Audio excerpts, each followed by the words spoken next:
আসসালামু আলাইকুম সবাইকে ওয়েলকাম করছি যুবরাজ খান আবেশ। আশা করি সবাই বেশ ভালো আছেন। খুব ক্লাসি একটা সকাল, খুব ফ্যান্টাস্টিক একটা সকাল, নেইমারময় একটা সকাল। নেইমার অনেকদিন থেকেই মাঠে নাই। সান্তোসের অনেকদিন খেলা নাই। নেইমার একটা লং ইনজুরি ছিল। সবকিছু মিলা নেইমারের এই একটা ফ্রেন্ডলি ম্যাচ ছিল, এটা দেখার জন্য অনেকেই অধীর আগ্রহে বসেছিলেন। বাংলাদেশ সময় 5:30 না 5:15 ম্যাচটা শুরু হওয়ার কথা। সো আমি ম্যাচটা দেখছি এবং নেইমারের জন্য দেখছি, নেইমারের জন্য অপেক্ষা করছি। যারা নেইমার ভক্ত, ব্রাজিল ভক্ত, তারা এই ম্যাচগুলো অন্তত মিস করে না। হোক সেটা ফ্রেন্ডলি ম্যাচ, হোক সেটা যেই ম্যাচ, নেইমার খেলবে এই ম্যাচ থেকে মিস করে না। তো নেইমার খেললো, ফার্স্ট হাফ খেললো, পুরো ম্যাচ জুড়ে খেলতে পারে নাই, বাট ফার্স্ট হাফ খেললো। কারণ ফ্রেন্ডলি ম্যাচ অত বেশি প্রেশার নেয় নাই। ম্যাচটা সান্তোস জিতছে 3-1 গোলে। নেইমারের এই ম্যাচটাতে যতটা চমৎকার পারফরমেন্স আমরা দেখছি, অনেকদিন পর ইনজুরি থেকে ব্যাক করে এই পারফরমেন্সটা আমাকে মুগ্ধ করবে। কেন মুগ্ধ করবে? এবং আর একটা জিনিস আমি আপনাদেরকে একটু বলে রাখি বা অ্যাকনোলেজ করে রাখি, এই ম্যাচটাতে কিন্তু আসলে ওয়েদার একটা প্রবলেম ছিল। মাঠটা একটু ভিজা ভিজা টাইপের ছিল, যার কারণে অনেক বেশি স্লিপিং হচ্ছিল। এই জন্য নেইমার কিন্তু অনেক বেশি ইনভলভমেন্ট হয় নাই, বাট যতটুকু দরকার ছিল মাঠে তার গোল করা, অ্যাসিস্ট করা, গোল তৈরি করার সহায়তা করা, এই জিনিসগুলো নেইমার পরিপূর্ণভাবে করছে। তবে মিসিং যে জিনিসটা ছিল সেটা হচ্ছে সান্তোসে ওই প্লেয়ার নাই, ওই টাইপের প্লেয়ার নাই যারা নেইমারের এই ভাষাটা বুঝতে পারে, নেইমারের ফুটবল ব্যাকরণটা বুঝতে পারে। যার কারণে এত এত সুযোগ তৈরি করে দেওয়ার পরও গোল হয় নাই।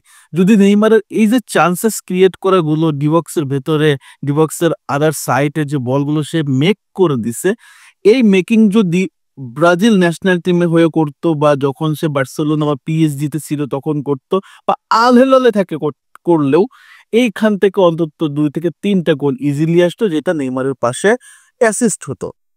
বাট সেগুলো হয় নাই, কারণ নেইমারের ক্লাসের প্লেয়ার নেই। একটা সময় সন্তোষ অনেক ভালো ভালো প্লেয়ার ছিল, এখন কিন্তু নাই।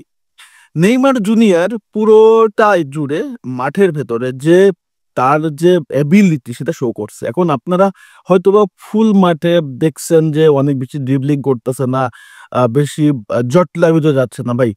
এখন তার টার্গেট ব্রাজিলকে বিশ্বকাপে সার্ভিস দেওয়া। এই মুহূর্তে তাকে জটলায় জড়ানো যাবে না, এই মুহূর্তে ইনজুরিতে পড়া যাবে না। তারপরেও ভেরি ফার্স্ট মিনিটে কিন্তু নেইমারকে ফাউল করা হয়। তো এই জিনিসটা কিন্তু নেইমারকে খুব বেশি ভোগায়, যে যখনই তার কাছে বল যায় তখন তাকে ফাউল করা হয়।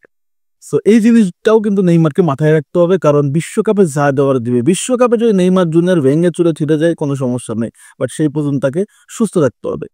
এই ম্যাচে নেইমার চমৎকার একটা পেনাল্টি থেকে গোল করে। ব্রাজিল দলে যখন মাঝে মাঝে দেখি সব পেনাল্টি মিস হয়ে যায়, বাট নেইমার থাকলে অন্তত আপনি 90% শিওর থাকবেন যে নেইমার গোল দিবে।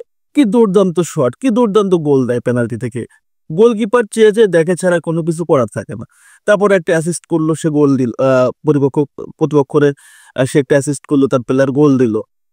হ্যাঁ, গোল এক অ্যাসিস্ট ফার্স্ট হবে। এর চেয়ে সুন্দর মুহূর্ত আর কি হতে পারে?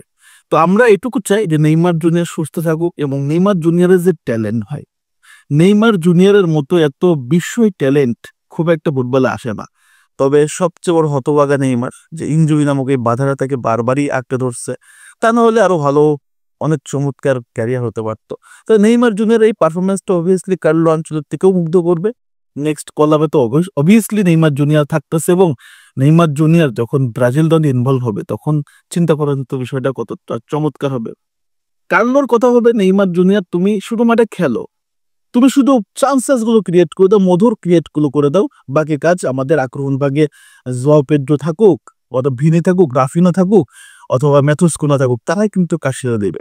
তো এই যে চমৎকার ফ্যান্টাস্টিক চোখ ধাঁধানো যে পাসগুলা, এই পাসগুলো ব্রাজিল দলে আসলে আরো সুন্দর হবে, আরো চমৎকার ফিনিশিং হবে। যে পাসটা আমরা দেখছিলাম ক্রোয়েশিয়ার সাথে 2022 বিশ্বকাপে। সো ফ্যান্টাস্টিক একটা মর্নিং নেইমারের জন্য, নেইমার ফ্রেন্ডের জন্য, আমাদের জন্য।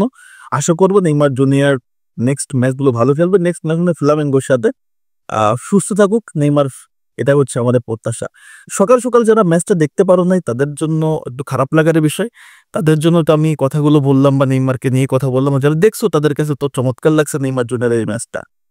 সো আমাদের নেইমার জুনিয়রের খেলাটা কেমন লাগছে অবশ্যই কমেন্টস করে জানাতে পারো। ধন্যবাদ সবাইকে। আল্লাহ হাফেজ।